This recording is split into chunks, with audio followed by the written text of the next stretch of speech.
TGR.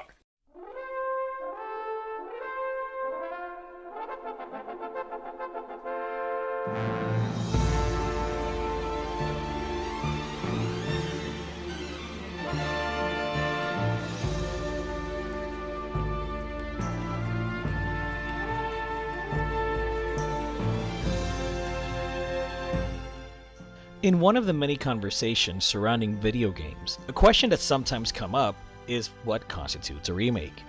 In my opinion, a game that is remade from the ground up with a new graphical engine while still maintaining the original vision of the first game falls under this umbrella. Most remakes, when looked at critically, follow the original's design to a certain extent.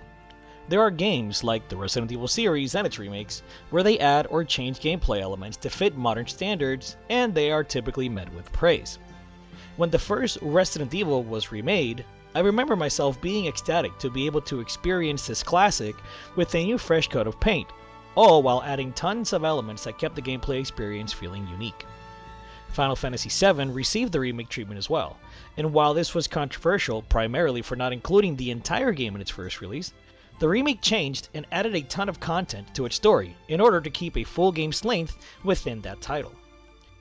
Then we have games like Shadow of the Colossus, which, like Panzer Dragoon, was more of a visual remake than one where aspects of its game design are changed. So with this out of the way, I now ask the big question. Did the Panzer Dragoon Remake succeed in being a great remake? In order to answer that, I have to look at three aspects of game design. 1. Gameplay. 2. Graphics and audio. And 3. Story. Most people would argue that these three components are essential for any game to be successful, but there is one aspect when specifically discussing remakes that we cannot ignore. Nostalgia, the hidden fourth cornerstone of remakes. When it comes to this specific aspect of the human experience, gaming has to try and remind its players why they fell in love with whatever title they're playing in the first place.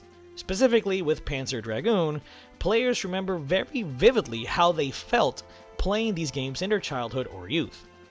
There's a reason I personally popped off when I heard those horns of the main menu theme playing during the E3 2019 reveal. What is this? Panzer Dragoon! What? Holy Oh my! I actually might cry. Oh my god! What am I? Oh my god, dude! More so than any other series, Panzer Dragoon elicited a love of gaming and the widening of my imagination with its universe. So, understanding how powerful nostalgia is, we then look at that question, and it's somewhat easier to answer if this remake succeeds. If we were to break apart every little thing that the remake does different or inferior in comparison to the original game, we may spend a lot more time in this video. Just to give you an idea, in the official Forever Entertainment Discord, which is the publisher behind the remake, there is a Word document that fans created and put together, listing all of the aspects of the remake that could be improved. Things like less input lag when pressing the shoulder buttons to turn the camera, or the original sound effects being used instead of the new ones that are seemingly stock effects. All of these things would most definitely improve the game to a fan of the original, but after playing the Final Fantasy VII Remake, I noticed that these types of desires and changes sometimes don't make sense for the most part. For example, in the original Final Fantasy VII, when you used magic or abilities, there was a very unique sound effect that played. And this is gone in the remake. Yet, I don't hear fans clamoring for the remake to retain the sound effects of the original. With the Final Fantasy VII Remake, using the original sound effects would not work because this is an overall reimagining of that title. With Panzer Dragoon, however, I get why fans feel so strongly about this issue.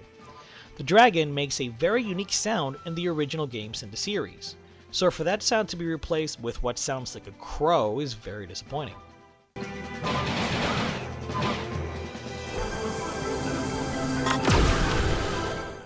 To put it in another context, imagine if the sound of a lightsaber from Star Wars sounded differently in the new movies for no apparent reason.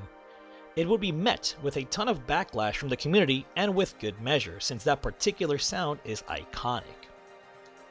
So even though it may sound nitpicky to some, Sound is, in my opinion, one of the more crucial aspects of any game's design. So are graphics, and to that extent I say that Panzer Dragoon looks pretty darn good. It does lose a bit of its original charm, which was originally due to the limitations of the Saturn, and how difficult it was to develop at the time.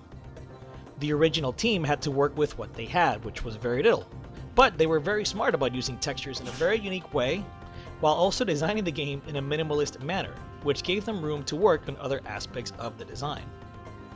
Do I think the remake needs a graphical overhaul? I personally don't. However, if the developers could provide possibly filters or something along those lines, it might be taken in strides by the community. Fans of Panzer Dragoon are very passionate people, sometimes to a fault, and even though they have some very good ideas for the remake, at the end of the day, the developers have to do what they can with what they are given.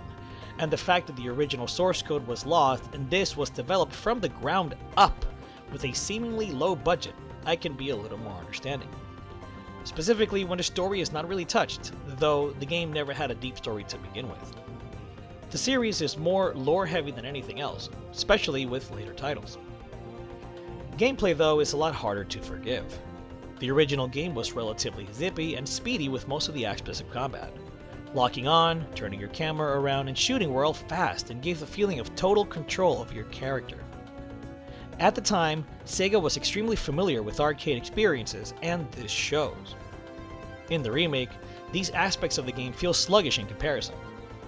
The biggest examples are rapid fire, which in the original you could do just by pressing any of the 3 face buttons on the Sega Saturn controller, resulting in a barrage of shots from your gun. This is totally missing in the remake. Turning your camera is also slow, with almost 16 frames of input lag at the time of this writing, which is a lot in a game that can be this chaotic. The lock-on mechanic seems really finicky as well, being rather slow and sometimes erratic in its performance. The development team have promised patches to come, one with rearranged music and other fixes to the game, so maybe this will be worth revisiting in the future. For now, I still have to answer the question, did the Panzer Dragoon Remake succeed in being a great remake? And to this, I personally say yes. It has brought attention to a game series that has remained dormant for almost 17 years. People are discussing it, people have eyes on it, and with a PC port later down the line, the future looks as bright as ever for one of the cornerstones of my history with video games. The sequel, Panzer Dragoon Zwei, is also getting remade by the same studio, Megapixel, and if the original remake succeeds commercially, we may see a higher budget as well as an overall tighter package. So, if you are interested in the series or want to see where it goes, buy the game, support the developers, and let's hope that the dragon can fly one more time. Hope you enjoyed the video. If you want to see more and stay up to date, subscribe, hit the little bell, and join our Discord. If you want to support the channel, please check out our Patreon or hit the join button below. As always, thanks for your support and thanks for watching.